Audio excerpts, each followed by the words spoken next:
today. We're just starting already, people. What's up, y'all? It's KB. And if you're like us, you love movies, you love hood classics, we're back. We're back to discuss some more hood classics.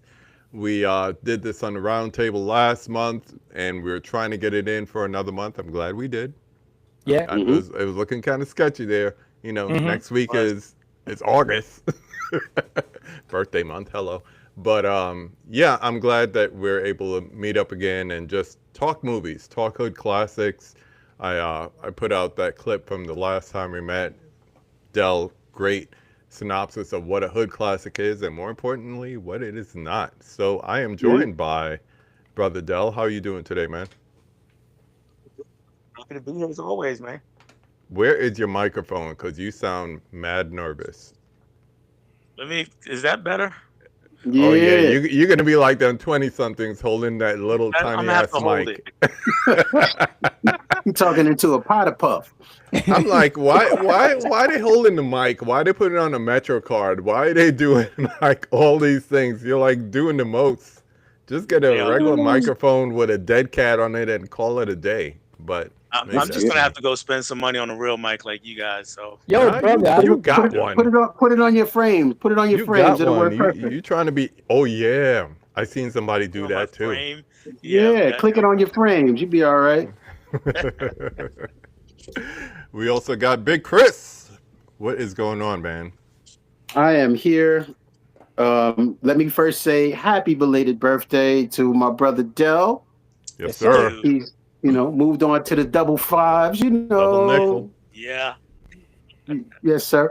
But I'm good. I'm good. Glad to be back in LA. We was in South Carolina for a hot minute. And when I say hot minute, it was hot as I was about to say HELL hockey steamy. it's sticks, kind of hot. humidity. Yeah, a little bit, a little bit. But outside of that, it's good. Life is good. Can't complain. Good to be here, Good, brothers. good. Love And the we got pictures my of you and your man. family. We got my man Nick in the house. What is up? What up? What up? We just chilling. It's been, I got sick for a couple of weeks because of the heat. Ooh, Still had to work, but I'm in and out of a refrigerated trailer all day. yeah. Um, Sheesh. and it was like 98, but the real feel was like 110 in the shade. So it's that North Carolina life. You know what I'm talking about, Dell. Yes, unfortunately. You It's always But like start once sweating. July rolls around, it's like mad hot down there. yeah, man, it gets brutal. But yeah, we here, man. We here. Glad we made it possible for the month. Yeah. Good to have you again. What were you saying before, Dell? I'm sorry to cut you off. Oh no! Well, I was saying to Chris. I love the pictures of him and the fam that he posted, Yeah. and I don't Thank know you. about out Nick's way, but this week has been a reprieve temperature wise. It's been in the 60s and 70s, but we've been Yes. getting crazy rain. Yeah, Yeah. that's what brought it. Pouring rain. Same thing here in Kansas City. It's like we had like 94 feels like 102. And then all of a sudden the rain came and it dropped down to like 67 in the morning. Still goes up to the 80s, but we ain't complaining about that. We are I not think I alone. think at one point I think at one point it had gotten so hot that nature went inside because it got really quiet. Hmm. There wasn't I couldn't hear a cricket, not a bird, not nothing. I felt like I was in the Truman Show. Like I was in like a self-contained situation and it was all fake and everybody just went to lunch. Mm-hmm. Because usually when you're out in nature, you hear you hear stuff. It Crickets. was dead silent at 1:30, 1:45 in the afternoon. I couldn't believe it. And that humidity Scary. was not for joke, not for the weak hearted. Well, glad to be back That's Mm-mm. in desert country. that sounds scary. Not for nothing. Let's see who we got in the chat. We got William Cinema checking in, saying hey. We also got Steve Moody on the check-in, Eve, as well as Luke Poncho. Hope all is well with you, sir. Brother People Luke. saying hi to each other. We got Princey Prince in the house. LeBron's a sixer. Man, LeBron signed for 8 million. That's For like 2 years. veteran salary. Yeah, with an option, which means I ain't playing with you after 2 years. Yeah. he might not do play after one. That's because the option is for the second year. Yeah, They need to sign him over here. He's on that No, no, Kawhi I'm Leonard good. back to I'm good on that. Toronto. He's already my age practically. Yeah, Move on. he might as well join the Globetrotters. Right. Let's see. Oh my gosh, he's looking at your shirt. Steve said he saw Menalock Lemon in 73 or 74. Yeah, this Wow. is his jersey. Yeah, that's why he called it. Yes, sir. We got Metalog, one of Culture the famous. Trini in the house. Salute, Culture. salute. Bo, bo, bo, bo, bo. We're going to I be don't know why I talking did about that. some movies today. I'm going to take it, I'm going to go last. So we're going to start with Brother Dell and then we'll come around. So, Dell, go ahead and tell us what you decided for your Hood Classic on this episode. Am I talking about it also at this time? Well, give the people, I know it's hard to think that there might be somebody who hasn't seen it, but, just give a synopsis. We know how to give synopsis without spoilers. Absolutely. Cold-blooded. I picked Juice, and I've had this steelbook since the day it came out, and this is the first time I've watched it in 4K. So I've seen the movie a dozen times, but my first 4K viewing, and it looks pretty gorgeous, if I do say so. I'm not getting into the technical aspects like Nick because I can't, but but to my eyes, my untrained eyes, it looked pretty good. The movie itself, we got 4 high school friends, and they're truants to say the least. They don't go to school very often, but they just kind of hang around the neighborhood. They go play video games. They bop around town just doing whatever. And to make some money, they decide they're gonna rob a local bodega, and they get a hold of a gun. Robbery goes bad, and one of the crew murders another one of the crew. That's Bishop, played by Tupac. He murders Raheem, and then there's all the division between the crew, the breaking up of the crew after that, and what's going on between Bishop and Q, played by Omar Epps, and Steele, and amongst all of that, Q is also trying to be a DJ, and I think Trying I to can be. Keyword, trying to be. Yeah, I can leave it there. Tough crowd. Well, I don't know. It's like they had the way to make it look a little more realistic with real DJs on set. Yeah. But it may not have been as cinematic as the director wanted to be. Talking about the director, it helps to have a director of photography as your movie director to make sure your transfer looks good. So he went from working with Spike in all his movies as his DP to this being his feature debut. Yeah. I think it was his debut. Yeah. Ernest Dickerson. Yeah, Ernest Dickerson. Man, I don't know how many times I've seen that movie. I still didn't get my 4K copy back, so I got to hit that dude up and be like, yo, it's not a one-way borrow. Bring it back. Violating. Because it's that one, but it's the Steelbook. Deep discount for the win. Yeah. But, it's a good transfer. I love the movie. I love what Tupac did. To me, it's his favorite performance. I don't know if you guys agree, disagree, but I think he brings like that, and it's in the movie, that James Cagney white heat kind of like maniac kind of thing to it. And I don't know. I just love that movie despite the so-so DJing, but that's me. And the story with Tupac and how he walked into that role, he wasn't even going to audition for that. Mm-hmm. He went with somebody that was auditioning. It was Tretch. He went with somebody just to, support the homie. And it was like, why don't you try? I don't know. Why not? Let's do it. And he killed it and has just killed it all the way to the very, very end. Tupac was, man, it's hard to, I'm one of those, who's better, this or that kind of thing. And you put people in categories. And I had to concede that although Tupac wasn't the best rapper, but he was multifaceted, which really, in my eyes, gives him his icon status. He was very profound in so many directions. and this is coming from an official Biggie dude, but so profound in so many directions, so multifaceted as an individual. You know, it's so sad. But you know, I don't question, you know, God's will with that. But it's Right. so unfortunate that he wasn't able to bring everything full circle. I would love to have seen what he would have become, because I know he would have been, you know, he would have been much bigger than a lot of these people that are out here now. And I wish we could have gotten to see that.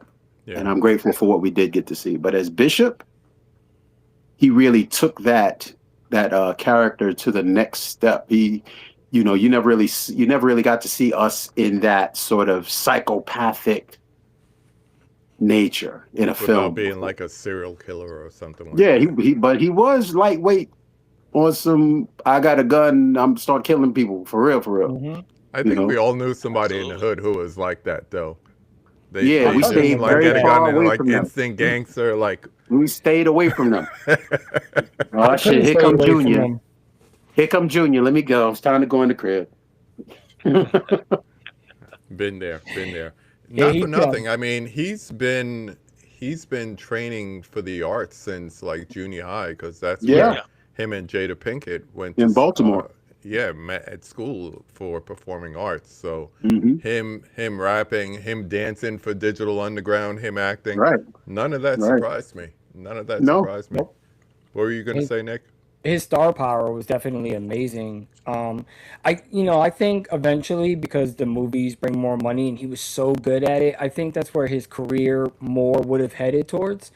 I think he would have been on the 50 Cent level as far as like producing TV shows, and I think eventually he would have got to a point where he was so big, it would have been on like a Michael Jackson status where he couldn't even walk down the street or anything like that. He was already getting to the point of popularity where I was more anxious to see his movies than I was for his albums to come out. You Yeah. know, and it has nothing to do with, you know, I'm a Biggie fan or a Jay fan or Mobb Deep. It was just I loved his music, but I felt like his passion in movies and the roles that he played, he really put his all more into that. So I think he would have been just astronomically out of here into another galaxy when it came to movies. He'd ended up being a producer, who knows, director, you know, because he knew so much and he had so much insight on life. You know, behind all the murder music that he was making, there are tracks on there where he's speaking to the youth as well and speaking into that knowledge of, look, this is for entertainment. You know what I mean? And, you know, Yeah. I think it would have been dope. I don't even know that Tupac made murder music though. I wouldn't even say he made murder music. He talked about him dying, but he never. know, I'm speaking out of school because I wasn't a huge fan. But Yeah, he but made. I mean, besides hit him up, I mean, he had that. You know, That was once he got after. with Suge Knight, once he got Right. with Yeah, Suge I Knight, think once he got to Death Row is when he Right. got on that. Then But it in was the the- Juice era, you know, he yeah, wasn't the really Juice era, no, doing. he's Brenda Got a Baby. I'll still Yeah. stand Yeah. firm. I love his first few projects, you know, Yeah. because again, Yeah. don't be like me. Oakland Projects was much more West Coast Chuck D than Yeah. Indeed. And yeah. and that's the thing. At that time, he was up and down the East Coast, from Baltimore to Jersey, hanging out with Tretch, which is how we got there, like you said, to being in Brooklyn, hanging out with Biggie. So all that stuff was like before, like Death Row came into the whole picture, and he went West A Coast. good deal later. A good Yeah. deal later. Yeah. Yep. Omar Epps. what- Let's Yeah, talk let me- about Omar let me Epps. let me have some on Tupac real Oh quick. yeah. Go. To your point, to everybody's point about him, you know, being trained as an actor, that from the stories that I've heard, he got the part because everybody else read those lines and then came in there over the top, angry and just screaming, and then he did not. He came in there, he approached it much more subtly, like the locker scene. Mhm. So he approached it that way, and that's what made the filmmakers take notice of him. And as far as his acting talent overall, yeah, he could have been much bigger because I think this is his most dynamic performance. This is his most in your face performance, but he made a movie a couple years after this called Gridlocked with Tim Roth, where he plays a I just drug bought addict. it. Just bought it. And he is excellent in that film and shows that he actually had range. So yeah, he could have been much bigger as an actor than he was. He even That was had his last one- film, correct? Technically, the other one came out after that, where he was a bad guy, the gangster. What was Yeah, his name? Yeah, Gang but related. was that? I think he related. died. He died while they were filming Gridlock. Did he not? I think so. But I'm just going off release orders. Like, Yeah. You know, the one thing, if I could say something about Juice, the actual movie, one thing I noticed that I never noticed before after watching it, like KB said 100 times. I mean, you know, this is definitely a hood classic. But one thing I realized watching it, first off, news travels real fast. Because if you think about it, Queen Latifah's talking to him, and then he turns the corner, and Samuel L. Jackson, yo, I heard you got the gig. What? Like, how did you? He just came around the corner. And then how fast everything went down. If you kind of pick it apart with the battle of the DJs, they maybe would have had 20, 30 minutes in between that. So between robbery, murder, and then going back to do his second set, and the cops are already coming. They already got Bishop.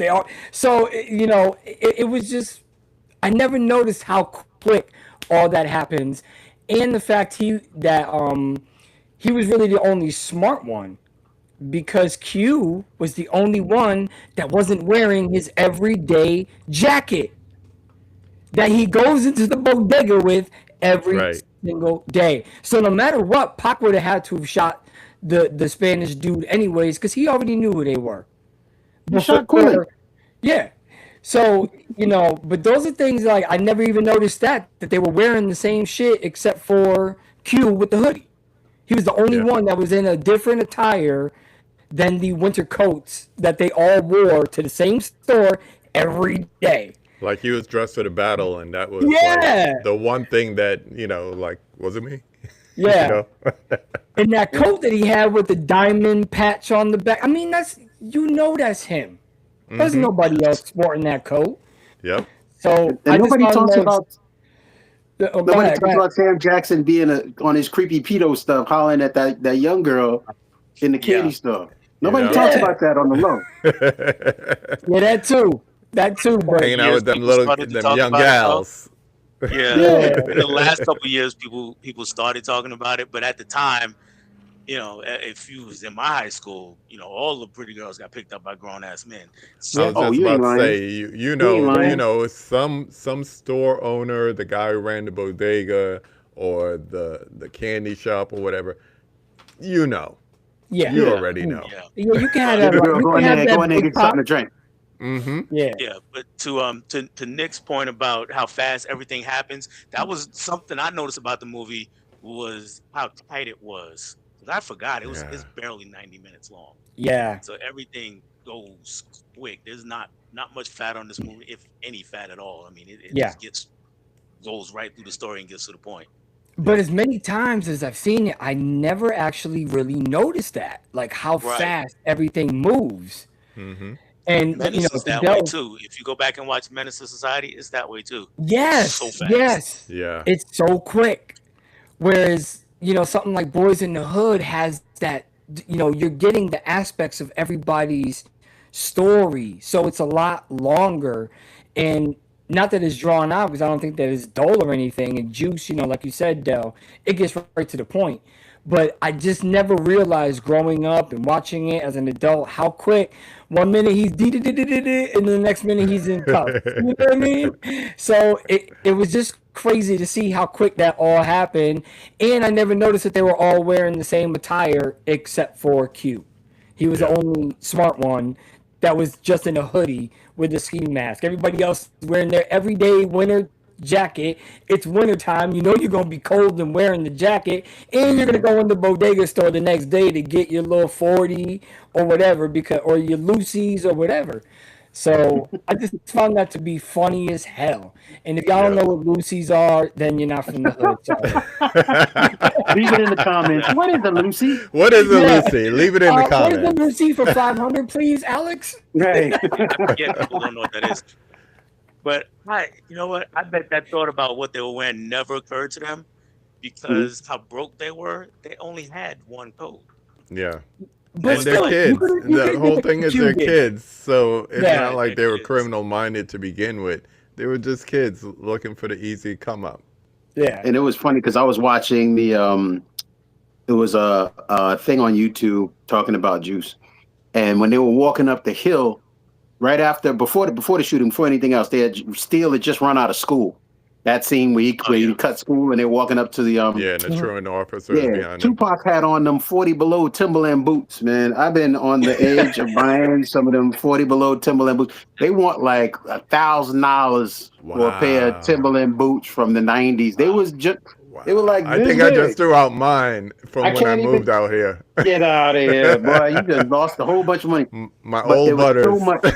There was so much. No, they wasn't butters though. They I were the know, elephant they skin. were different. They were different. Yeah, there was so much. Now we talked about authenticity last time we spoke. There was so much authenticity in that movie. Just from the clothing, from the conversations, just this the way they moved around the city. It was so much to Juice that if you knew, like people from New York, that was at that particular time in 91. 91, 92. That was like 91? stamp. It gave 92. We gave that movie the stamp of approval. That was Instantly. Harlem movie. Instantly. Easy. And And the we other It was didn't so give it a uptown. second thought. It was so We- uptown. Yeah, we did not give it a second thought. And then when the soundtrack came I out, was gonna say. Yes. I was I'm gonna saying there say. was so much involved. Uptown Anthem was Naughty stupid. by Nature. How I Could Just Kill a Man was stupid. What you gonna Over do? Ledge. Shoot me in the elevator? And he went to Mhm. shoot him in the elevator. And that was the Then we went again. that before Belly, that was the best introduction of a song that I had heard at the time. When he shot at him in the elevator and Cypress And Hill then song came Cypress on. Hill kicked in. Yep. Hey, yo, Chris, Mm. you got the juice now. Now, wait. Say it again. Hold up. You got the juice now. Freeze frame.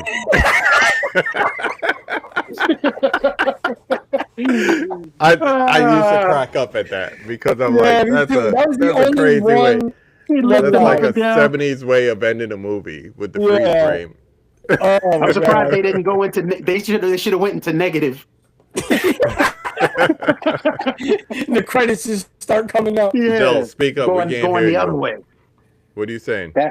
That movie was dumb. That movie was when I say dumb, I mean that movie was. And you know what's crazy too is that movie actually taught me and my cousin how to jack strawberries when we didn't have the money to get a cassette.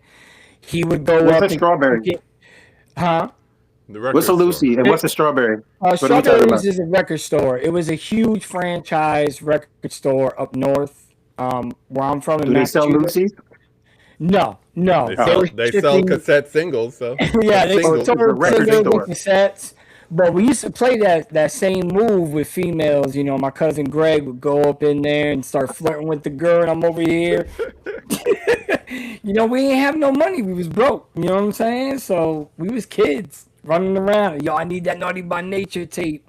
I need that Wu-Tang 36 Chambers, So I Don't did hop that in one there. time at Tower Records. I think I took. I know that I took Under the Cherry Moon. That was the only time I remember when they used to have the You didn't pay for cassettes and those Prince. big plastic things. yes, the Oh, big my ass God. And I'm one. sitting there walking around the store doing like Trying to pop it I out. walked around the store for about 45 minutes and nobody said anything.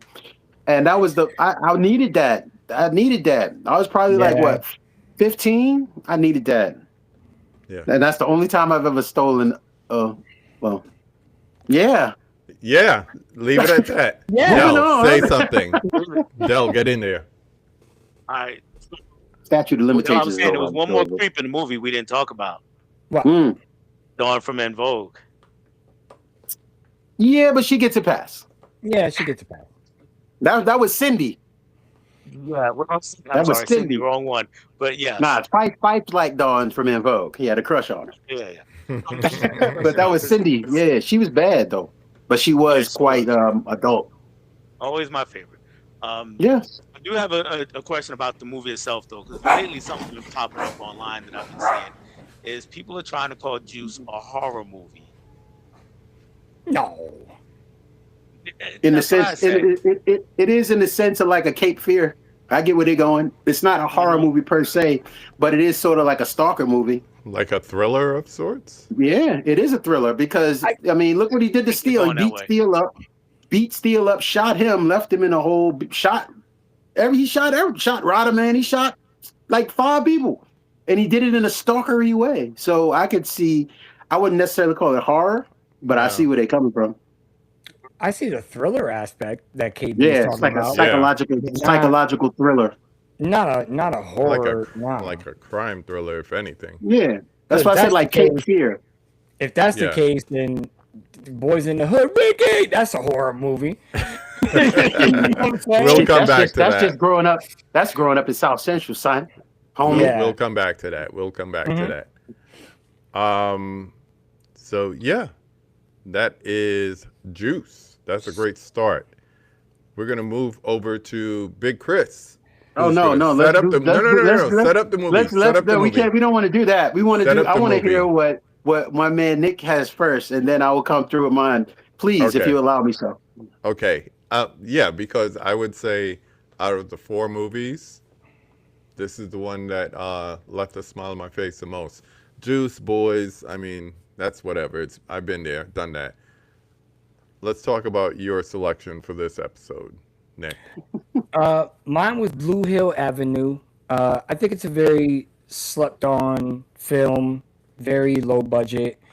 But it's about 4 friends who come up in the drug game. Is it a little cheesy? Yes, because of the low budget. But is it impactful? I like it. I always found it to be one of those ones where like Sugar Hill is another one. I think it's very underrated when it comes to hood movies when nobody ever talks about it. But these are actual things that went on in my neighborhood. So especially they filmed it in Roxbury, Massachusetts. I'm from Massachusetts, so I felt where they were coming from. And Right. it just shows how betrayal, envy, jealousy, one person's making too much money, the other person's blowing their money and not making enough, so they got to do crooked shit, crooked cops. It's got a pretty good cast for it being such a low budget. You got William Clarence III. He plays like the kingpin Benny. And then, you got Alan from New Jack City in it. And I forgot the big black dude's name. I can't remember his name. But I really think it's a slept on movie, and it's definitely something that should be checked out. It's on YouTube for free. And Tubi. And Tubi, and it's on Amazon Prime. And I feel like it's never talked about. So I want to know what y'all thought of the movie. I already know me and Dell did this a while ago on Movie Swap back in the day, and we had each talked about each other's movie that we picked. But I want to get KB's thoughts, Dell's man. thoughts again, and then Big Chris. He's got to bow out of this one, I think. No, I got a real hot take. I'm gonna give it to you when you're done. Okay. I peeped this last night. I wanted it to be fresh for this episode, and from the opening, the theme music, I was like, Oh, it's bad. The soundtrack is cringy. absolutely horrible. and I'm watching with my headphones on, so like everything is like intensified. So like the music like jumping over each other, and like somebody turns around and it turns into like soap opera music. I was like, okay, so fire the music guy. Yes. But the movie is really, really good. The story is really, really good. I mean, honestly, once again, if you're from the hood, you've seen this. You've yeah. seen the kids in school who did the come up. All of a sudden, in my days, it was pushing the Jettas and pushing like the Maximas and all that stuff, because now they're pushing weight. And one thing is when you just like selling weed, whatever, but when you start pushing weight, all of a sudden you're 14 and you got a car, or you're 14 and you're hanging out with a college girl or whatever like that. And I have a story. I knew a dude, teenager. He was 1 year younger than me. So I'm walking from my aunt's house, and everybody's like running and screaming, but I'm hearing this faint sound that sounds like just a continuous honk. So by the time I get to the corner, I realize the noise was him shot with his head on the steering wheel because somebody jacked him for moving into his territory. So, we all have like some variation of that story just from growing up in the hood. But it was interesting to see. The thing that I couldn't get out of my head was, yo, I thought G Money died. That's all I kept saying to myself, seeing Alan Payne. I was like, G Money's dead. But what if G Money lived? This would be him. So, Alan Payne has some acting quirks that just like, it could be a serious moment and then I just start laughing because I'm like, Yeah. oh man, that's just Alan Payne. Yeah. That's just G Money. But I was pleasantly surprised with the story and the way it was done and everything like that, showing them growing up, coming up. Yeah, so I enjoyed that aspect of the movie. Nice. Brother Dell, I know you guys did this, but just for the recap. No, we actually didn't do this. We did Empire. Oh, it was Empire. My bad. I thought it Empire. was Blue Hill Avenue. No, it was Empire. But yeah, I had seen this before, but it's been a long time, other than a few glimpses when you scroll by BET, because he used to play like every weekend. But I was with you on the music. The one other thing that bothered me was the narration. I'm not big on narration. I'm like, just show me, stop telling me. But other than that, I did really like the movie. I mean, it was a good movie. Kind of a mix between New Jack City and Sugar Hill. It was kind of a mix between those two things for me. Yeah, I can see And that. I really enjoyed it. I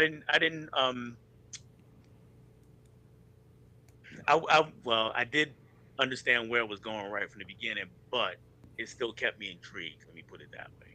Yeah. And I like how they told it in a flashback and then brought you back to the critical moment. Yeah. Yeah, yeah. Yeah. And I can see all the decisions ahead. I'm like, oh, you're making a mistake. You're doing this, or it's this person. Wait till you find out when it's this person that's causing you all these problems. So yeah, I did have a good time with it. I did understand it. Not just understand it, but I did recognize it. Like you said, we all know these stories. We've heard these stories, Mm-hmm. and yeah, it fits right in there. I think one of the reason it goes underrated is because of that music. I mean, Yeah, it's bad. the music's pretty bad, and it came out at a time where your soundtrack had to be, Slim. Yes. it had to be up there. So if that didn't have it, and so it just kind of got tossed by the wayside. But it made a life, like I said, on BET. It was on all the time, so I know people have seen it, but more people should have. There was one thing I wanted to ask Nick after I watched this movie. Like, we were just talking about Juice. We're going to talk about Boys in the Hood. There's a lot of like hood movies that are based on the coast. Mhm. And then once, the 2000s came around, we got a lot of South movies, a lot of Atlanta movies and all that stuff. What was it like to see like your hood represented like that? Because you don't have a lot of movies like that where it's like, oh, I know where this is and I know where this was shot and all that. Yeah, for me when I first seen it, I didn't even know the movie had came out. It never was a theatrical release. It only was a straight to DVD. But I found the DVD at Walmart in a bin, and $5 in the $5 bins. You're just like, it's a cool looking, cover. So I was like, let me try it. And I saw as soon as I saw Alan, I thought the same thing you did. I'm thinking New Jack City. So I was like, I like him as an actor. I'll just buy it. And it's crazy because, not only did I know the story, but there are references in there that relate to my life. So I was thinking that seeing too. it, yeah, seeing it and realizing that finally Massachusetts is getting some kind of look, and it was funny because the where the club is, where the apartment building that they're in, is actually in this really beautiful part of that hood, and that building is gorgeous, but the rest of, like, that's why there was not a lot of like camera pushback and actually showing you the entire neighborhood, because it's really only that one building that's actually gorgeous with the yellow brick and the nice stonework. But it just feels different. You got every New York movie, every New York story. I wish that they would do more. There are like Massachusetts is very mafia tied, heavily That's what I was mafia. not saying about that nice building. Yeah, It's probably mafia owned. yeah. So it is very Massachusetts is very heavily ran. We would have a better luck of we don't have like a hood Alpo. You know what I mean? So they can't tell that type of story. We just know that type of guy. Right. I had one of those friends, my boy T, who got out the game, but he took that money, opened up a car dealership, and became successful. It There wasn't you the go. fact that I'm gonna sell, kilos and not do anything with it and just blow money. He was very intelligent with his money. Yeah. So, kind of looked at it like that, and then he got out the game. Didn't do no jail time. He just got out. But I think Person if for they the did bounty. more of a mafia story, I would like to see a mafia movie on like, Al Bruno, because he was a crazy mobster in my neighborhood. Yeah. Nobody disrespected him. So in their family, they're part of the Genovese faction. Yeah. The So extension of it. yeah. So, that would probably be more of our Alpo story. He was the one moving. You had to go to him to get keys, not the other way around. So, I hear but it you. was cool. Question It for was cool to everybody see. on this movie. So Nick brought it up, as all the New York stories out there. Do y'all think that having this movie not set in New York or LA also held it back? No. I just a big part of it is really that soundtrack. It's the music. I don't know how big the budget was. I do follow the director on Instagram, which I believe is Daniel Craig. Can't remember exactly off the top of my head who the director is, but I mean, no, I still don't think it would have been as big because even the cameras that were used, they weren't top quality cameras. They were. Yeah. If I had to take a guess, he just bought like a Sony camcorder and kind of filmed it. I'm not gonna lie, there's not. He didn't have a big budget, Yeah. and so and then you got, you know, 3 minutes of how many production people put into this of just. And I hate movies that open up like that, but once you get into the movie, I think it's really good. And if you can get away from the music, I don't know. I would have just hired a brother from a corner and be like, "Yo, let's compose some shit," because I wouldn't even want my name stamped on that as the music composer. Right. I'd have been like, "Don't put my no. You only gave me $5,000, son. What you want me to do with $5,000? I can't And clear a sample." there were one or two licensed songs, like popular songs in there, but they use it in the shortest of clips. Yes, So like, it was like we only got licensed for like 3 seconds. yeah, Well, let's look at it this way though. I can't necessarily say that a soundtrack is going to make the movie is going to be the principal reason why the movie wasn't good. Because when you look at a movie like Deep Cover, who pretty much played one song throughout the entire movie. same with Top Gun. Every scene, that's all they played. And they played some variants of that song or something like that. I don't think there was there any licensed music in that movie? I don't even know. The funny But thing is, the soundtrack will have you believe that it's dope because besides, because yeah, because it's 187 yeah, 187 187. was the only song that anybody knows that deep cover the title Yeah. song, was the only song, But you would think it pretty was much a that Death Row everybody familiar production if you listen to the soundtrack. and it was only in was it in the beginning of the movie when they were entering when they started the In stories the like credits. yeah, in the Was it- it beginning was end credits though. right? Was it end credits or beginning Was it credits? opening credits or end credits? I think it was opening I credits. thought it was end, but I could be wrong. Well, I haven't it seen could it be in a wrong. I minute. thought it was end. But it's that I don't think that was it. I think when people see personally, now this is just me personally, when I see Carl Payne as the lead in something, I'm kind of like, oh, okay. I don't know if I'm gonna watch that. And when you were talking about the big black guy, that's Goldmouth from Life. Yeah. Yeah. You gonna eat your Yeah. cornbread?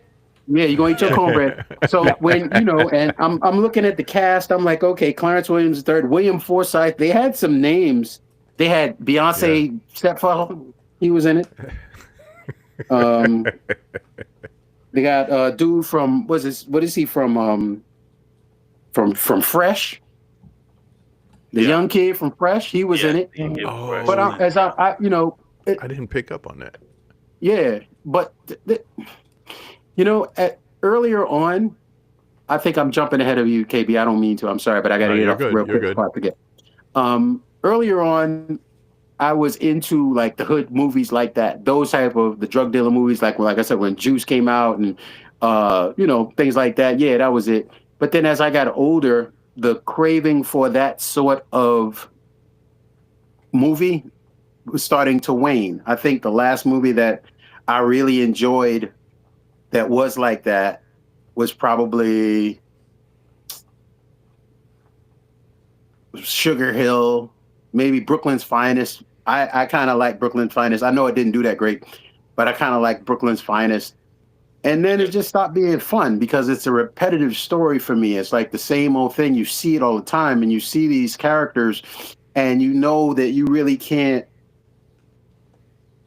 kind of bond to these characters because you see what the reality of it is. And when you see a lot of these, like you had your homie got out, your homie was able to get out and start something again, but that's not that. Truthfully, That's not typical. that's totally not typical. That's not something that happens all the time. I've lost. I won't say friends because I didn't really associate with that sort of crowd, but I lost quite a few people that I knew. Mm-hmm.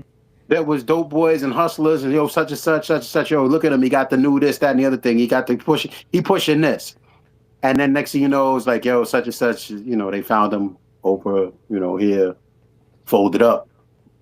Mm-hmm. So it kind of took away some of the, a lot of people look at it and they glamorize it.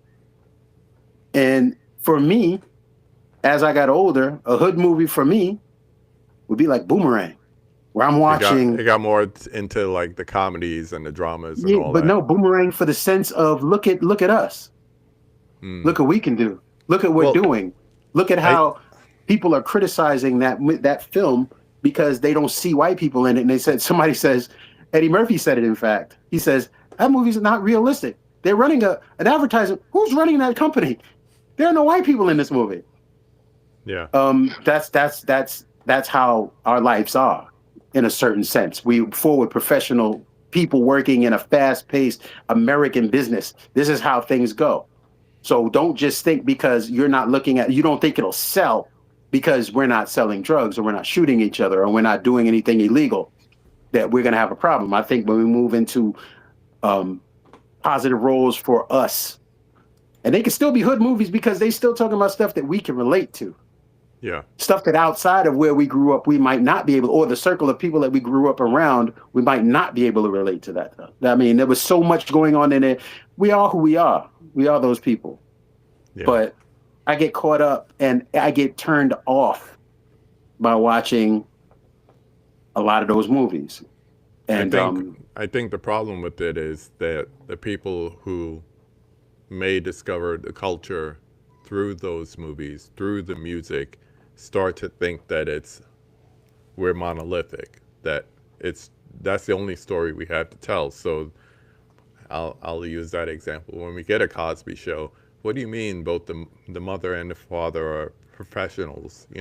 One a doctor, one a lawyer, or like you were saying in Boomerang, running an advertising agency. That seems like a foreign concept because it's not something they're exposed to, and definitely not something they see in what we would say our movies. So it's And important to have that diversity. it is. And as you know, as we can move forward and see ourselves in, KRS said, you visualize wealth and see yourself in the picture. A lot of people who have come from where we've come from and not made it, maybe they had that issue. They couldn't see their way out of maybe the hole that they were in. And when I see movies like that the only way out is by dying or going to jail, I've seen that in real life. That's not what I'm looking for. We all have. That's not what I'm looking for. I'm looking for something that's going to give me some sort of. I think the older I got, the more I was looking for redeeming values and stuff that I was imbibing, stuff that I was taking in, stuff that I wanted to share with somebody. I want them to walk away with something other than just that. We didn't strive to stay in the hood. We fought to get out. And there's stuff that's in us that's always going to be hood. We'll always have that element of swag and that element of smooth. We always bear that because that's who we are. But when this is all you showing me and this is all you think that I can do, I'm not supporting it. And that's why I have not watched a lot of these movies, because I'm like, yo, come on, again, do me a favor. As they say out here, miss me with that. I have a very hard time staying locked into stuff like that. I'm going to ask No you to disrespect. transition with telling us the synopsis for the next movie. Welcome Home, Brother Charles. Tell us about it. Because that's kind of like in line. We're not giving away the movie because I think more people haven't seen it than have seen it. So just give us the synopsis. To be totally honest, yap on to be it. totally honest, we all had homework. Kristen do his homework. I honestly, just like high school, I didn't do my homework. But let me do this, because I know that I was trying to be. Google is your friend. Yeah, Google is my friend, and I was trying to be as proactive as I could. That's why I gave you extra Welcome time, Home, bro. Brother Charles. I've never seen Welcome Home, Brother Charles. It was a movie that I thought that would be for a great conversation, just because now this movie was like 1975. It's as typical as one might think a movie from the 70s would be. All out blaxploitation film, kind of one of those that for the most part, if you watch blaxploitation films and they're shot in a certain way that bring out honestly the worst in us. There are some that do elevate aspects of our lives and how, the things we experience in our lives. But this movie was just so bananas to me, just by the way they described it. I'm trying to, of course, I don't even have more what they when call you watch it. When you actually fold into the film. Give me a second. It was directed by Jama Fakana. Also Now that known sounds for like a black Penitentiary. person's name. If you ever I'm going seen out on a limb. Penitentiary, he's The the director of that. Penitentiary. Yeah. Okay, and it stars Marlo Monty as Charlie, Retha Gray as Carmen, Stan Camber, Tiffany Peters, Ben Bigelow, Jay Don't know Carter. any of them. There's a lot of people in here. A lot. It's a huge cast. Yeah. So I'm looking for the quick synopsis. Of course, it's not popping out right here. But as for those that have watched it, Yeah. for those that have watched it, Quick one. let's do that. I want to hear Dell and Nick's description of this. You wanna go first? Please, Nick? I do too. Nick, ahead, please. bro. No. I want to hear Nick's first. Trash. Synopsis. Trash. No, what is it about? That's an opinion. I'm saying synopsis. Dell, get in there. Okay. There's a statue with a big dick. Okay. Then Is it what? the guy gets out of whatever pimping game pretending that he wants to be. This was the most disrespectful version of any black culture, and I'm only half, and I was offended. He First was of all, 50% offended. listen, I was I was 53% offended. Okay, because 53% I'm actually offended. 53. Brother, okay. Nick, First of all, the filming, synopsis, the acting. synopsis. No. You're getting it. You're getting into a review. I want to hear Dell's synopsis of it. Then we'll come back. Okay, go Let ahead, me Dale. give a I real have quick it. synopsis, Dell. and we go back to I have a let Nick do his synopsis thing. ready. I have a synopsis ready. Oh, you I have got a one? synopsis. It says this is the Alright, go future. This is the feature debut of the late visionary director Jama Fanaka. Sounds Japanese, but y'all say he black. black. For which Charles Burnett served as the camera operator alongside George Geddes. And this doesn't sound like a synopsis. So No. go ahead, Dale, do yours. I'll try to find the daggone synopsis. And he's getting abused by these cops, and they actually go to try to chop his little Charles off. And Chop he what? goes- You heard him. His little. His little they- Charles? Yeah. Which I ain't never that heard that little. one. So he goes to prison for a number of years, and when he comes home, that's where the title comes from. Welcome home, Brother Charles. He starts trying to get revenge on the cops who were doing that, and I would some too. outrageous things happen when we get to Yeah. the last. But go See, I ahead, was gonna I'll let read. I was Nick gonna have read it the back if he wants. IMDb. That's The what I was looking IMDb. for. It says, after being released, a wrongfully imprisoned black man exacts vengeance on those who cross him via the power of his newly prehensile penis, which hypnotize women and asphyxiate men. When I say prehensile, that means having the ability to Like a choke your possum ass tail. out. Choke your Like a ass out. possum tail. Yeah. Like a spider monkey. Okay, Now you can hop in there, Nick. if I can give, Prehensile. if I Hop can in give prehensile. anybody, if I can give anybody the best advice, first of all, this is the worst black film I've ever seen filmed. The acting is absolutely horrific. Bitch, better have my money. Like, It is from that era. it's not Black Yeah, Dynamite. was it No. any worse? not- Was it any it's worse not than any other film Superfly. of the time? No, it wasn't even appropriate for the time. It was Are you inappropriate. crazy? I don't know. Listen, if I was born in the 70s, if I was growing up in that, I could see where cops were scared. Because if that's how you viewed black people as just strictly pimps and drug dealers and women abusers and only about right. going after the white women and then only prostituting the black women. I mean, this shit was absolutely terrible. Please invest your money in Superfly or Dynamite or Okay. But That's a what they were good doing in point. Superfly. That and in is that is a comparison between at least it's a good movie. an average blaxploitation movie, which this is, and something that is hailed as a classic. Yes. Superfly is hailed as a classic. The Mac is hailed as a classic, but they are the top of the heap when it comes to a whole lot of blaxploitation films. Some you've heard of, most of them you have not. I'm not even. I've seen things worse than this, unfortunately. I will say this is right in the middle, and I will give it the shock value for why For I what? thought it. Because I didn't know in the beginning. I didn't read the synopsis That's or all he anything. I does. went into this blind. King D is And- all he does. When he went to get the lawyer, that's all I gotta say. He choked him out. He choked him out with his wiener. with the not so little Charlie. Yeah. Yeah, Well, absolutely. I can't.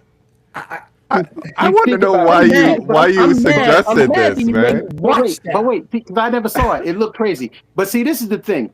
You think That's about the who wrote point. that You gotta movie. see the movie. No, but you think about who wrote that You do. movie, right? You think about who I don't want directed to that know who movie wrote it. and why that person directed that movie, because they had to have somebody that was going to make people gravitate to that film. So they got the guy that's known for doing movies like Penitentiary. Hey, he sells. They watch his movies. Let's get him. He didn't write that movie. So this is what they, like Ice Cube said, this is what they think about us. This is how they think we are. This is what they think. They literally think that we walking around with prehensile penises that's going to take their woman and destroy their people. This is something that exists. This is just the way that it is. So when you see this movie for yourself, the most you get out of it is, wow, that was crazy. I'm not gonna be offended by it, simply because I know that this is not something that we created. There's one problem with your statement there. Go for it. The problem is Penitentiary was in '79, so his popularity came after this. This was his first? Unlike a lot of blaxploitation films where they brought in white writers, he actually wrote this. This brother wrote this movie? Yes, he did. All right, and that's what I was. That's not typical. Go ahead, Del. That's not typical. That's not typical. No. I think it is. I recant. I take it back. I take it back. I think something he's trying to say with the movie, he just didn't do a very good job at doing it. Because when I put my critic hat on and I think about subtext, what I'm seeing is he's talking about how white women over-sexualize black men, and he's talking about the problems that causes with white men and their jealousy and anger over things like that. So he's trying to get at those. He's trying to push at those. But the problem is the movie he made, it drags so badly. It's so much padding in this movie. So you get bored watching the movie. All the craziness is kind of backloaded into the last act. And by that time, you're not expecting anything of the sort. And it's so outrageous. You know, all of a sudden he's standing there, you get a shot from behind him, and you see, you know, his joint just start dropping down below his knees. It was like, okay, we're doing too much. He had something to say. I just don't think he did a good job saying it. There's definitely an analogy. There's an analogy of like the oppression, especially that he's wrongfully accused and he went to jail. So that almost becomes his superpower, where he's hypnotizing the women and he's like choking out the men. So if it was someone else that wrote it, I would agree with you, because that happens way too often, especially with the blaxploitation movies. But the brother wrote this. I guess from a typical standpoint, that's usually what happened. But I got to recant everything that I said. But you know what I was talking about. You got the gist of what I was talking about. I get what you're talking about with a lot of other movies, but while I was watching it, I didn't know he directed. I've seen Penitentiary and Penitentiary 2 and all that, but I didn't know that he directed it. But at no point did I think a white person wrote it because of what he was trying to say. Typically, when a white person is trying to write these blaxploitation movies, and there's only a couple avenues they go down, and everything is real surface level. There's you know. It's like a lot of the movies where, you know, everybody really is just a pimp and just whatever. So y'all talk this off. Sorry, Steve. You don't seriously, we're doing you a favor. You don't have to. We're doing you a favor. It's not a good movie, but I never thought that it was a white person, you know, putting him up to it. Yeah, when you see it, you see it's like it almost becomes like a superpower. Black guy that was walking around very suspiciously. No, sir, I didn't see a black man. She was stigmatized. Yes, that's what happens. But just watch the movie for your own perspective. Don't watch the movie. Don't listen to Chris. Chris needs to watch it. Chris needs to watch it. Everybody needs to watch the movie because you put us through it. I'm a remaster the movie. You didn't even see the movie. I'm thinking you saw the movie, and I'm like, yo, Chris is about to put me on. That's what I thought too. I was like, all right, I don't want Big Chris to be the only one like talking about it. For all transparency, I was just on YouTube. I fell into the YouTube rabbit hole. Man. And as I was going through the rabbit hole, this movie popped up, and I was like, yo, this movie looks, and I said this, you could check the feed. I said, this movie looks crazy. What is that? That's what he does in the movie. I was going like this. I said, the movie looks crazy. I said, this looks like something. He's running at a literally said, a cop. And the cop's like, oh, and it's really like Fear of the Black Man. at the I end. think Dell hated this movie, and I think Nick hated this movie, and I think we can safely say This that is he will not not watch it a again. hood classic. Superfly, No, Matt. not. It's not. It's not a good movie. I wouldn't watch it Well, again. so, I will It say was if good to anybody is discuss, curious, though. It's free on It was YouTube. so good are we to only discuss. are we only No, watching I'm movies mad, that Chris. are Chris, I'm classic? pissed at you. I'm pissed at you. The fact that you didn't even watch it and you suggested it, I and forgot, then bro. you, I was busy, yo, bro. I swear I to had God, a flight. I'm gonna fly I out lost there. my wallet. My I'm wife had me. I got kicked out of I'm my gonna house.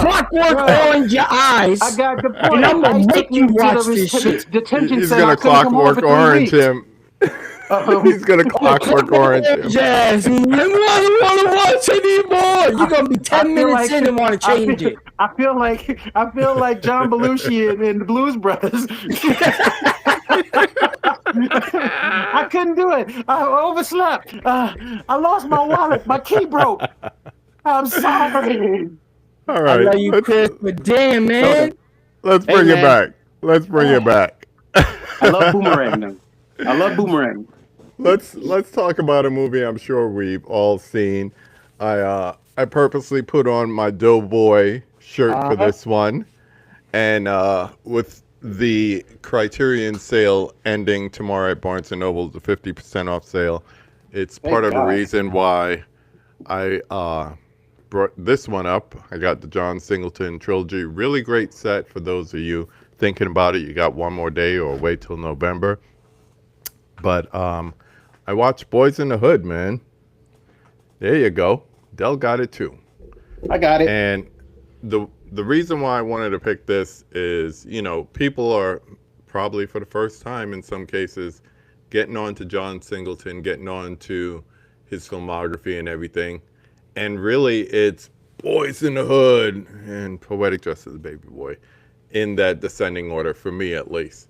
But I mean, Boys in the Hood is a classic, and it wasn't with this movie. It was actually with Menace when I went to see it. My girlfriend at the time and I went to see it, and these two old ladies in front of us when the credits roll, and they said, "That doesn't really happen." And I was like, oh man, this is why movies like this is important. You have, oh my gosh, I went to say Omar Epps. You have Cuba Gooding Jr., a very young Neil Long. You got Ice Cube in his acting debut because John believed that he could act, and he also told him he could write. Thank you for that, because out of that we got Friday. But just the inner city tales in South Central LA, and you have Lawrence Fishburne as his daddy, and you got the Queen, Angela Bassett, as his mommy. But He was Larry in that, was he not? I think he had switched over to Lawrence by then. What year was Boys in the Hood? Do you know offhand? Wasn't it like 91 or something? 91, I think. I think from Matrix on, he switched over to Yeah, that was Way before that. Matrix. Yeah. Way before Matrix was like 95, was it not? 99. Was So it he might have 99? That been. was like 91. I think he was still Larry at the time. Yeah. Matrix was 99. He was definitely Lawrence by then. I Yeah, he was wanna Larry say in Boys in the Hood. might be his first movie as Lawrence, first or Yeah. second. Yeah. But But- they probably changed it in IMDb. So But I think even for someone like myself, not being exposed to like LA gang culture and everything at the time, it was an interesting awakening. Like I knew hood elements that I saw in the film, you know, the cookout, the, you know, hanging out on the stoop with the 40s and everything. But the gang violence was still new to me. So to see it at that level and to see it in that kind of realism, that was the one thing that John Singleton, he grew up in South Central, so he was attuned to it. He grew up in that culture, so capturing it, being a USC film student and everything, was it almost made it seem easy. There you go, original poster, I like that. So Larry. I don't know. It says Larry there. It says Larry here. Nice. Wow. Nice. He was Larry. He was definitely Larry. Yeah. Sorry, go ahead. No. That was the last of I Larry.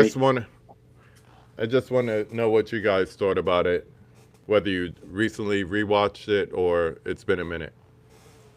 I haven't. When I picked it up, I still haven't even opened the box.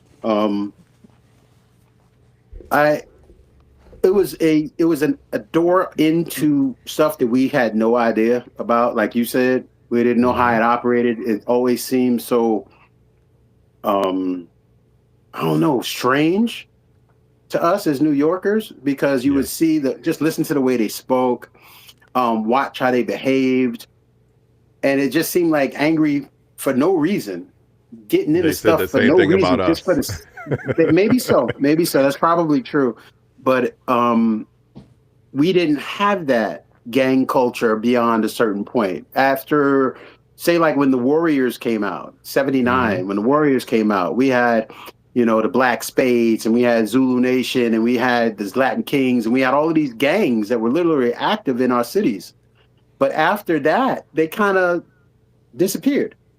And there was still violence, and there was still, I'm not saying people like Deceps and all that, Decepticons. Yeah, but that was still much later. That was much later. Deceps didn't come out until like the 90s.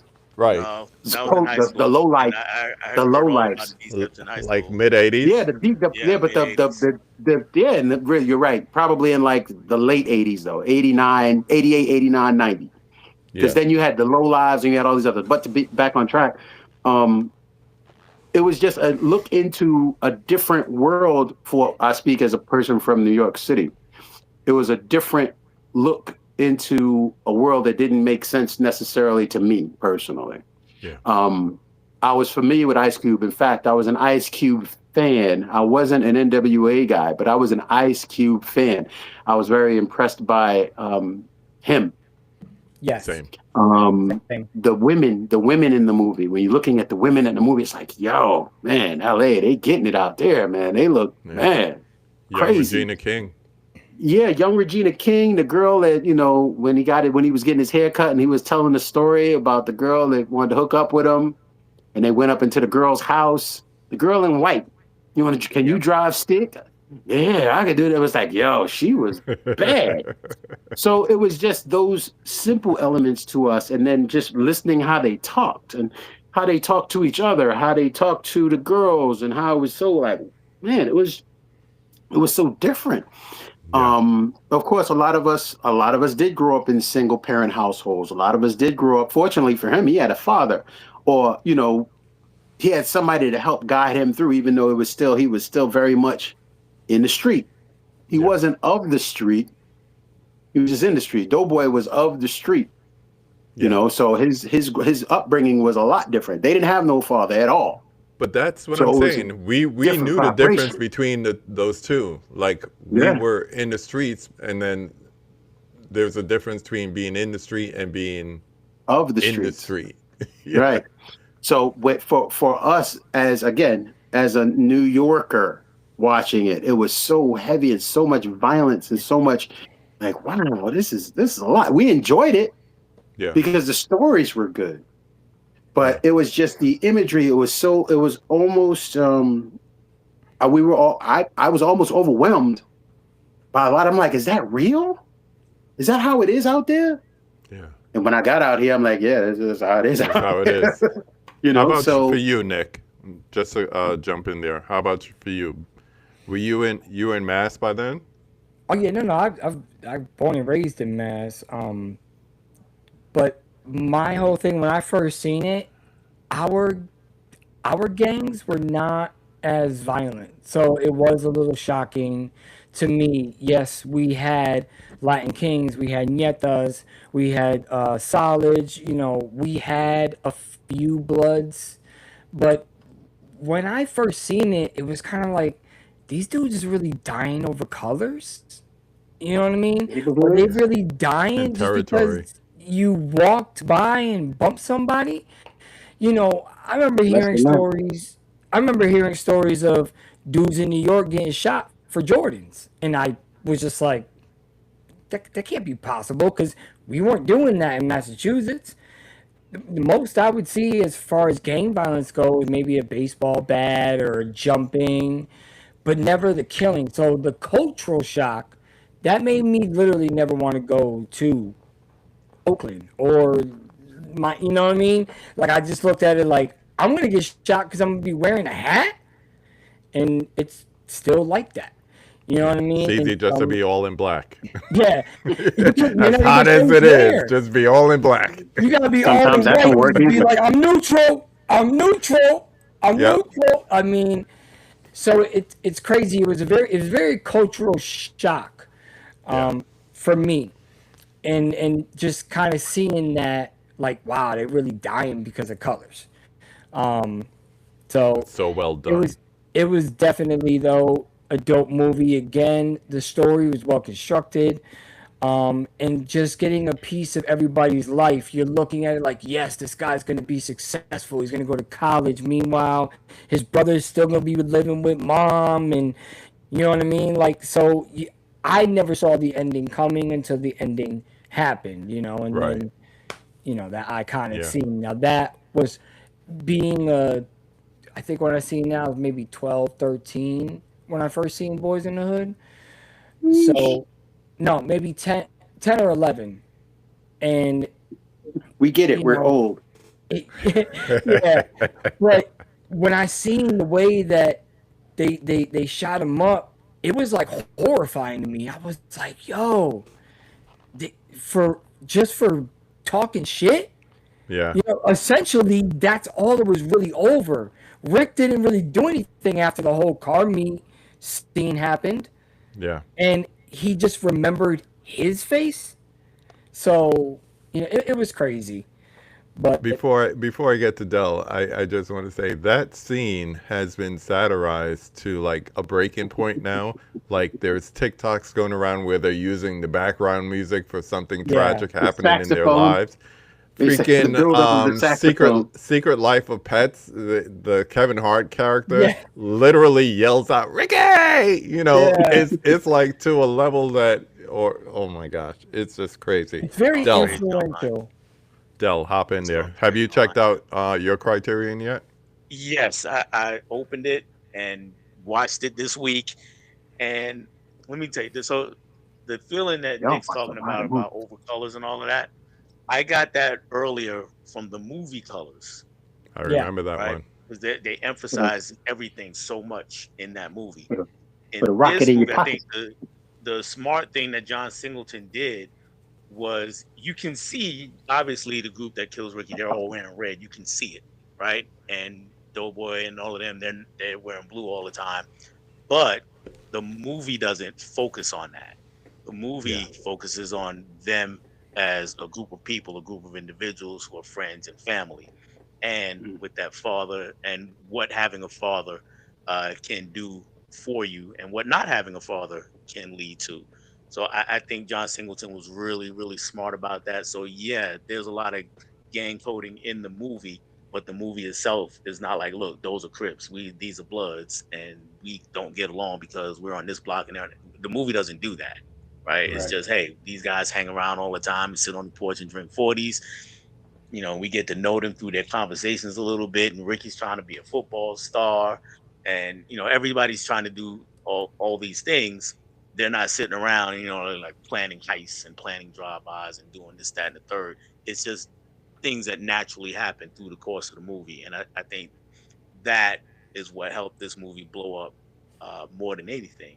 Because like when I watched Colors, I had the same thing. It was like, we doing all this over color. What color you in? What is? I don't get it. I don't understand. And like, we had gangs in New York. In my high school's in Queens. DCEPS was mostly in Brooklyn, but we had kids and it was in DCEPS in that gang. They could get on your trains. Yeah, but it wasn't like ubiquitous. It wasn't everywhere. It wasn't, oh, you grow up, you're gonna be in this gang if you live on over here. It wasn't that. Right. And they definitely didn't have uniforms, right? You just had to kind of know who they were. So with Colors, it was like, oh, they all got uniforms. With Boys in the Hood, it's like, yeah, they got it, but that's not what we really talking about. We're focused on all these other things, and it's truly one of the great American movies. Period. Forget a hood classic. It's one of the great American movies that's ever been made. It definitely Indeed. They is. make it. They didn't acknowledge the fact that, from what I've spoken to people out here, a lot of them talk about self-preservation out here, especially growing up in that era. They joined gangs because it was safer for them to join the gang, so they ain't got to worry about getting jumped on. If they do get jumped on, somebody gonna help them. Blah blah blah blah blah. That's why they kept Trey so tight with them, because Trey was essentially a square, because he wasn't really from there. Absolutely.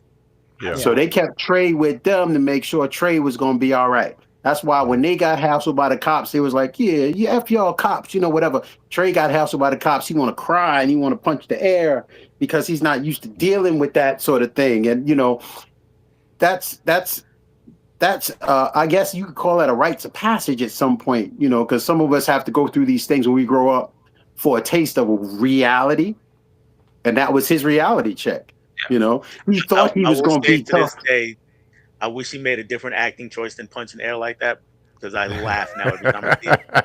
But that's neither here nor there. Go ahead. No, it is, because this is the thing. See, some people and how they negotiate their emotions. That was where he was, and we did laugh. We was laughing crazy, but the older we got, you could see how, something like that. I mean, you've got, I don't know, this is off topic a bit, but if you've gotten snatched out of a car by the police or hassled by the cops for nothing, it does. You pretty much want to punch the air and be mad and curse at somebody. You're upset because you feel violated. Something, just not knee along. Where you want to punch knee along? Some sheetrock. Punch knee along. And have your mama yell at you. It's like you want to punch something. You're upset. You don't want to see you punch the door and then your mom gonna beat your butt because you broke the door, whatever. So the air was a safer bet. But I do get what you're saying. But I also understand that when the older we get, the more we say, I can see why he was upset, because he was violated. And there's nothing worse than being violated. There's nothing worse than being violated by somebody. Man, under those circumstances, you think you're tough. When somebody that you think is supposed to have your back violates you in the street in front of them people, you gonna feel some kind of way. Yeah. And I do like the fact that John did show that it wasn't a white cop on a black man. It was a black cop on a black man, because nowadays that's the biggest thing in social media. We're not going to show when the black man harasses the black man. We're going to show when the white cop harasses the black man. But there was two cops. Because there was two cops. Now you got the one black cop tomming it up in front of the white cop. He was there. So all that's showing is that makes them. But that makes it look like he's, as we, in certain circles, we say he cooning for his white partner. Look what I don't care about these such and such. The same thing in the NWA movie when they made them get on the sidewalk. There was the exact same scenario. Yeah. One black cop talking crazy to these black kids in front of the white cop, and the white cop didn't say nothing. He just stood back and watched it happen. But I understand where they're coming from. I ain't gonna stop you from saying what you want to say. I understand where you're coming from, Nick. It's it's just a different perspective. Good to see that perspective. And the fact that Trey thought he could act a little bit bigger with, we didn't even do nothing, because he's trying to be tough. Yeah, you trying to be tough. Black cop that he was going to get that leeway.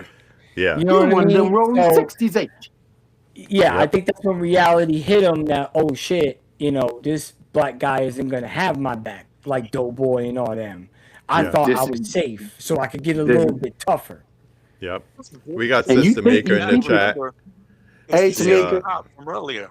It was the same cop from when somebody broke into Furious's house. Oh yeah. Yeah. Exact same cop. Yeah, because it's like the neighborhood cop. I ain't asked you that. Right. It's the neighborhood cop. But this is what it is. You got those coon cops. We call them, the Tom cops. I hate to say Uncle Tom because the story is broader than saying Uncle Tom. But the coon cops that don't really have your best interest at heart. All they want to do is come up, and it is what it is. And that's part of the reality of Boys in the Hood. That he took a lot of real things, real elements of growing up, with lack of a better term, growing up black in a black community, being policed by all sorts of people, but the people that were policing you didn't have your best interest at heart. Yeah. That's why Furious Styles had to stand in the street and do his whole diatribe about, you see this, you see that. He's breaking it down because And he was other talking than about that, gentrification before all these before it popped off. artisan Yeah. mayonnaise stores started popping up all over the place. I went downtown Brooklyn the last time I was there, going to see a Brooklyn Nets, and like the hood spots were like totally gentrified now. So I was like, man, Furious Styles was right.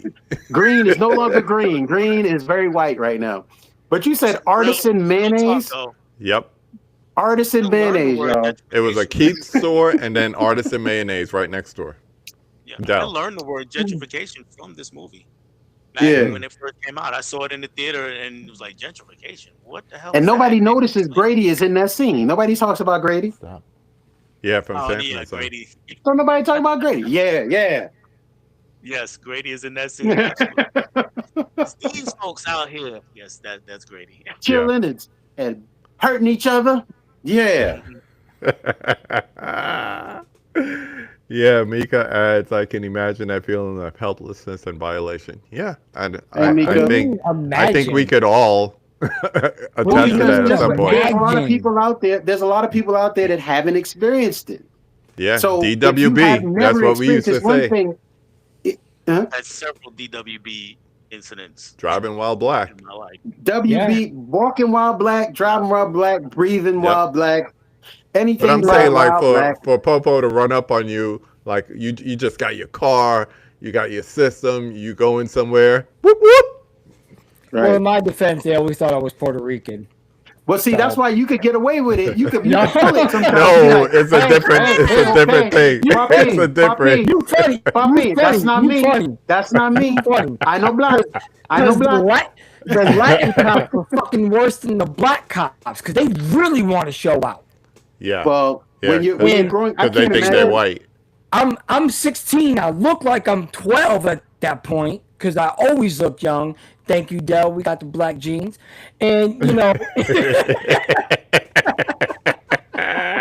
Dell is Benjamin Button, man. I'm pushing a brand new Infinity i30 back when them shits was fire, in a custom color, 20-inch rims, TV You were screens 16? in the back seats. You were 16? Yeah, Mm. 20-inch rims, bro. He was pushing weight. He was Massachusetts weight pushing. There is no, but see, that's the difference. I attempted it at one point for a week, but Hey, no. you ain't got to tell us that. It ain't for the week, didn't even man. happen. It Just That ain't. didn't bug. even happen. Allegedly. Right. Allegedly. There's no, Hey, Mr. Dope Man. Right. gonna Hey, do? Mr. Dope Man, you think you're slick. You sold crack to my sister, and now she's sick. But if she Yeah. happens to die because of your drug, I'm putting in your culo a 38 slug. But that was, getting harassed by cops. I felt that afterward. Like, I would always flash back to that scene, and because I was always getting pulled out the car. What do you got? We're searching you. And I'm like, yo, do what you got to do, man. All the You're just illegal mad 'cause- searches, trunks, And we didn't know any better. glove compartments. All But that. quiet is kept. Quiet is kept. I'd have snatched him out the car, too. That looks a little suspect, little 16, 12-year-old looking 16-year-old driving a brand new Infinity with rims on it. You got to get snatched With out. the It was license. 2 years older. It was 2 years older. They don't Yeah, care see, about that's still, that. bro, you still look like a baby. I didn't want Sitting on- to sitting on a Maxima booster seat. because everybody had a Maxima. So I said, fuck it, I'm going to step it up. And Sitting on a the- We booster can't seat. hear you. I'm sorry, Del. Could you hear me at all? A little It's bit. just yeah. low. It's low, man.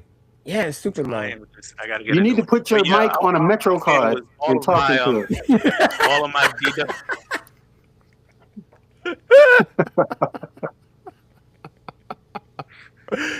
What you saying? Talk your shit. Go. All of my DWB experiences have been with white cops, though, so I haven't experienced personally a black cop showing up. It's a Me neither. different. It's a different thing, man. It feels. Me neither. I feel like how Cuba Gooding was in the movie. It's like you really. Come on, man. You saw us as a playing side note- stickball down the road just the other day. Now you coming to like perpetrate a fraud on us. Come on. As a side note, I used to work at FedEx, and what was this, like 98? And the guy that wound up that Jerry Curl gang member. I worked with him at FedEx. The one that wound up the head gang member. Yeah. Yeah, he worked at FedEx with me for like a year. Oh, that's cool. Shit. That's It was weird, a coincidence. You like, I don't even like you, cuz. You shot Ricky. That was messed up. I'm glad Ice Cube killed you, dog. Hey, yo. Anyone who hasn't, there's the regular 4K for Boys in the Hood. It's always on sale at Amazon. But if you got a chance between today, tomorrow, or like someone said, November, pick this up on the 50% sale, man. I think it's good to have the 4Ks of Poetic Justice and Baby Boy. And even though Boys in the Hood had one, it's good to have all that extra Criterion stuff because the man was a great filmmaker. And like Mika was saying before, this is just like a great American film altogether. I'd rather they would have put Higher Learning. I know, right? I thought I never about saw that. Higher Learning Probably You never licensing. saw? Yeah, I thought they were gonna put like Four Brothers. You know what I mean? Like, there's a lot of his movies that were good that they just. You and I both, Trini. I kind of wish they Four didn't. Brothers was okay, but I wasn't a strong fan of Four Brothers. Yeah, he I himself love called Four it a Brothers. trilogy, so that's why he wanted to go with this route. Yeah. Oh, 'cause You they think were that, in you first think three? this is what he was putting together? No, not that he's putting together this set, but if you've listened to him talk about these movies through the years, he's always considered these three a trilogy. Yeah. That's a trilogy. A Yeah. trilogy. That's his trifecta. It's kind of like his South Central trilogy. Yeah. Dig it. Yeah. Yeah, I've never seen Higher Learning. I don't know why. What? I don't know why. I just never saw it. Yo, can we take Big Chris out the hood shit then? Oh shit. You guys could go. Chris, you got. Nah. We need the culture. We need the culture. Talking about that, what are we watching for the next time? Let's go around the horn. Okay, let me tell you So, what we gonna watch. Right? Besides you watching We got- Brother Charles, because that's your penance. You I have gotta. You ain't You gotta have be to. Catholic, but you gotta No. watch that movie. Yo, KB, meet me at his house. We go just Clockwork Orange his ass. Come on, dog. We could just open up a bottle of something and chill. We ain't gotta do no Clockwork Orange, dog. I want to know what was in that glass earlier. I saw you with some. Yeah, I poo-poo see you juice. drinking a little something. It's just some Turkey 101. That's it. Keep it simple. Okay. Well, Turkey Turkey 101 is straight on. Straight on. I got some I Eagle feel you, Rare I 12 feel you, upstairs I Trey. got to get into. So, you know. Mm-hmm. I feel you, Trini. It's sad, but it was normal for us. I really did. Yeah. I can't. Yeah. I'm not looking at the comments over there. Culture Trinity saying Yeah, no, stuff. What's going on? Coach, Yeah. Coach really spitting he some was game talking right about. Yeah, he was talking about like the cops pulling over at gunpoint. That happened to me once with the black cop. It's never happened to me. They've always had their hand on the gun, but I've never gotten get out of the car. You know, I've never gotten that shit. Yeah. The Yeah. core. I've never gotten drawn down on, but I've gotten handcuffed and searched Yep. and that sort of thing. But I've never gotten drawn down on before. I never But had the legal I got hit in the nuts. I got hit in the nuts by I a cop. wish 99 Problems would have came out back then because I would have known. Nope, the Grant Yeah, Department was it- not closed. it would have told you what to do. That's a terrible song. That's a terrible song. Let's talk about movies for the next time. Del, Right. what are you thinking? Well, Jay-Z is a hack. just changed my mind, and hopefully he's gonna do his homework this month. We're gonna watch Higher Learning. I was I'm with thinking that. about that. So we But got if I higher say learning. that- I'm if I say gonna that, write that this means- down. That means I have to Somebody buy said it, they right? need reminders. Hey, That means I have to buy that KB, movie, right? Right, but you gotta watch it. It's somewhere. KB, Yes, write sir. it down. Take a Uh-huh. picture because we give a flying fuck. Write it down. So- Take a picture. I don't give a fuck. I got you. You see what you're doing. So we got We see higher what you're doing. learning, Brother Dell. Nick, what do you got? What are you Oh, watching for next time? We're doing colors. Colors. Colors. Colors. Colors. Colors. A little Colors. iced tea in there. You don't know me, fool. A little Yo, Robert don't Duvall we- and iced tea. Cool. Yeah. So besides Brother Charles, what you got? Big Chris. Oh, I do get a movie. If you're gonna watch it. All right. So let's do that. We're going. I see a trend here. Let's do South Central. South Central going Dang. back. Dang. Okay, so y'all Deuce, staying out Deuce there. here. All right, Deuce so here. we all gonna be sad. You got something happy? I know. I was thinking, what could I pick? Like, I want to pick a comedy, man, because we got to lighten it up. Yeah. Can I Cornbread Earl go? and me. No. Can I just go with the parody of all parodies when it comes to South Central movies ahead. and go with "Don't Be a Menace"? Yes. Yeah, let's do it. Let's roll. That's a hard movie. That's a hard movie to watch. What? That movie is so silly. No, can we? I didn't love say that it's bad. movie. Three-man I vote. didn't say Hold on. bad. I didn't say the full Hear me out. name. I didn't say it Don't was be a bad. menace I said to it's South a hard movie to Central. watch. Its rewatchability is as in most of their movies. The rewatchability is not, But I have it. Yeah, That's I don't think I have it. do. I don't Don't think be I a do. menace to South Central while drinking your juice in the hood. In the hood. Which I can't believe You know. Nick want to kick me out the group, man. You're gonna make me turn over to the people.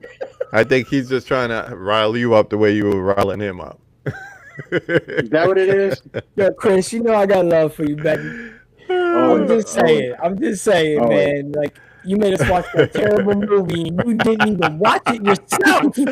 That's the part That that was a gets me, test. man. That was a test, and guess what, brothers? You all We passed. all failed. No, you Thank you, passed. because we gonna We make watch you it. lying We all colors. fail.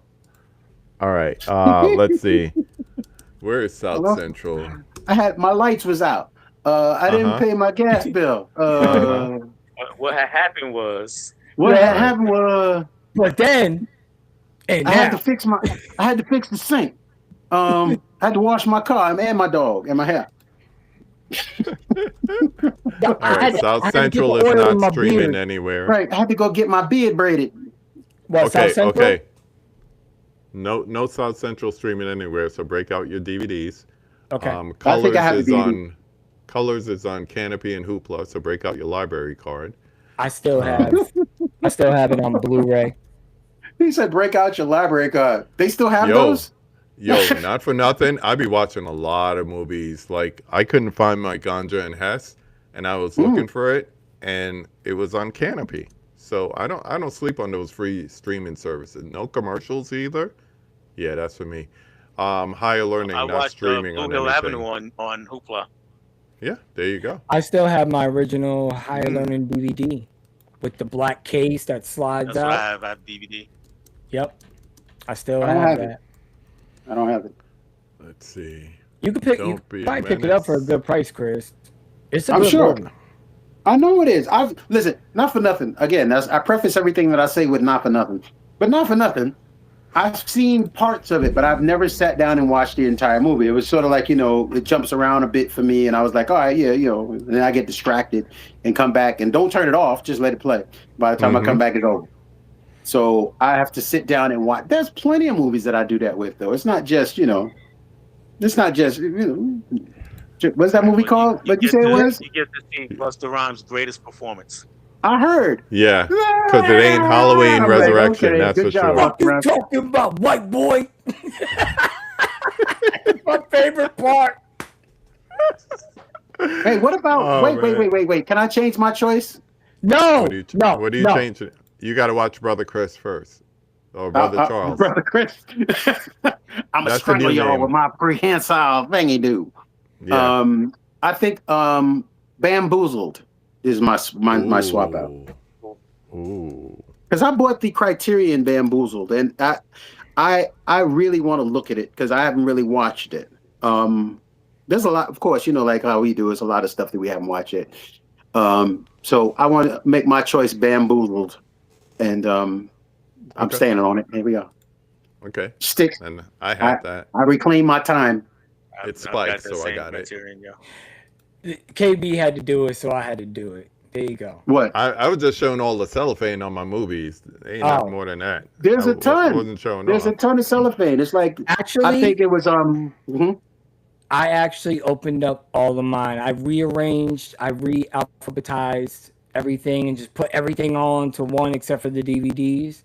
And I took the cellophane off of all of them. I said, fuck I it. should do that because there was this one Criterion that I opened up, and the Blu-ray was on top. So it was like a Blu-ray 4K set, And I was like, oh, that's weird. And I popped off the Blu-ray, and the Blu-ray was on bottom. So I got 2 Blu-rays, no 4K. And I mean, Wow. Criterion's good with that. They exchange it and everything. But I'm like, how many more movies do I have like this? This is true. This is true. It's good to open it up. But what I've been doing, I have a stack here of movies that I bought this year that I haven't opened up yet. So it's kind of like every time I sit here, I'm working, whatever, it's like, you got to go through these movies. And you got to go through, I can't wait to watch Better Tomorrow. Those movies, love them. It's too much pressure. These movies. It's not pressure. It's just like, your ass be there like talking about, oh, what should I watch? I got stuff to watch. I don't have to go to the shelves. And then you get up and go outside and start cutting the grass. This is what we talked about earlier. You plan to do stuff and you forget and you wind up the day is gone and you tired and you probably had like 2 or 3 of these. So it's by the time you get to sit down, you like this.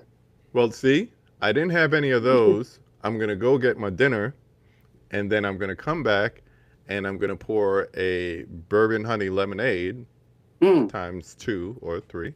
And then, you know, we'll go from there. So Nick, it sounds like he's just like layering his excuses, right? Yeah. No, I'm watching. Yeah. Hey, Dale, man. Hey, Dale, man. Hey, Dale, man. Hey, Dale, just man. Rudy 13, you are right. Chris is the big winner because he didn't have to sit through that movie. That's what he's talking about. All right. If I say I'm sorry, would that help? You ain't gonna let me slide on this at all. Oh no, you're not sliding on this one. Yeah. No, all right. Watch this. I'm gonna go in the room.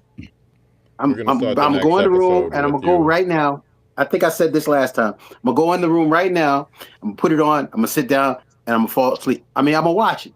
And we're gonna see what's your gonna happen. subconscious is gonna watch it and then remind yourself to never watch it again. I've already done that. According to what you guys have said, I've already done your review. Next episode, we're going to start off with your review of it. I can give you my review now. No, that shit was trash. That shit was trash. You might like it. I ain't never watching that shit again. No. That shit was trash. Man, did you see that dude? You might like it. Tying around dude's neck. That shit was trash. You might like it. No, I don't like those kind of movies. Not my thing. But I'm gonna watch it. I'm gonna watch it tonight. I'm gonna watch it today. Del, what do you got coming up? Del, what do you got coming up? Grab your mic. Let us know. Sorry about that. I got a game of quotables coming up on Thursday evening. Where this is where I just have a few people on my channel and we play a game where they just try to guess movie quotes while I try to act them out as best I can. I would like to be part of that. Interesting. Oh, I would like to be part of that. I ain't never get the first invite. You know what I'm saying? They get the invite. You're in now, so I'm about to create the group chat actually tonight. I will put you in. But yeah, that's going to be coming up Thursday night. It's 9 Eastern, so I guess that's 6 for you out there in Cali. Yeah. The following week, I got a movie swap coming up with Adam, the horror guy. From the horror. Thank you, Adam, the horror guy. So we're going to talk about a couple of movies there. We're still working out the kinks on that. And I'm going to have my guy Troy, who does 2 Geeks with me. We're going to be on together. I love that concept. Episodes, we're going to do a special episode where we're reacting to a list of all-time great or supposedly all-time great superhero movies. I love that concept, 2 Geeks. When I saw the advertisement for it, I was like, that's amazing. Yeah. I got one other thing I do want to say. This is not about my channel or anything. My shirt, Shaw University, that's my alma mater. It's an HBCU, widely known as one of the first HBCUs, and it is a school in trouble like a lot of HBCUs. It's having a lot of financial problems. A lot of it has to do with leadership and of the school and of the city of Raleigh. It's in Raleigh, North Carolina. Raleigh, North Carolina, if you paid any attention to the news as far as HBCUs goes, we pretty much lost another one in Raleigh, St. Augs. St. Augustine's is the full name of it. So Black colleges are having a hard time all over the country and starting to go away. So just kind of pay attention to them if you can. Yeah, that's what's up. Yeah, man. Thank you, Steve. Thank you, Mika. Steve adds, thanks for repping Wilmington, NC's greatest player, Big Chris, which I guess is The Harlem Globetrotter. Meadowlark. Little Lark Lemon. Nick, besides your new video, what else you got coming up? Oh man, I thought that new video was actually gonna hit, but it didn't because Paramount's such a big thing right now. They're gonna be crawling back to us pretty soon, if that deal even goes through. All I have is Monday night. Me and Triborough will be on for the podcast because I'm not working on Tuesday. I've been taking a break from it because I've been so exhausted and tired, and so me and him will be doing that podcast on Monday night. We're gonna be talking trash about these disc records. And Sunday I have the part 2 of movies I want to see on 4K, Warner Brothers edition. So it's gonna be pretty fun. I like that. I like that series. Keep it going. Big Chris, are you in the same boat as me? I got nothing coming up on my channel. I just got like other I'm in the people's boat stuff. behind you. I'm in the boat right behind you because your boat does have some action on it. My boat is pretty nothing. I'm just just in a still dinghy. on IG. I'm on IG. I post everything that I buy. I try to make it as cool and as clever as I can. Just pickups and things like that. I keep it simple. There's still videos that are looking for views on my page on YouTube, Floyd House Flicks. The black, we keep going over this, but everything is still tentative or not going to happen at all. But the physical media commutes are still up. The Blacks Cinema Sundays are still up. We've had conversations about doing certain things. In fact, KB and I have talked about some stuff, and who knows what's going to happen. Try to keep life as simple as possible, and I think Nick's coming out with a new Jay-Z body oil, foot rub, massage stuff. I'm not sure, but that's what I We heard were about. doing so well. We were doing so well. I like Nick.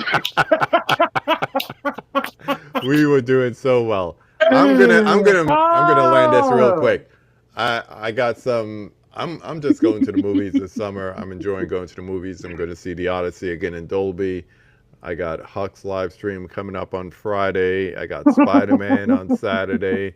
We're going to do our movie goals update on August 10th. I'm trying to gather some guests for upcoming conversations and roundtables.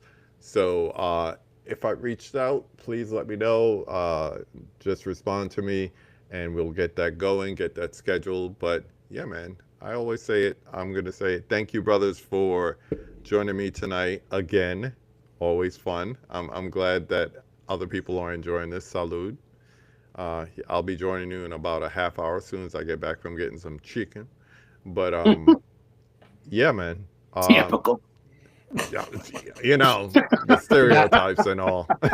You got your watermelon drink. I was about to say I'm gonna go Watermelon get drink. I got some watermelon. So yeah, man. Please, if you like what you see, go follow these brothers. Check out their content. And we'll be back soon. Until then.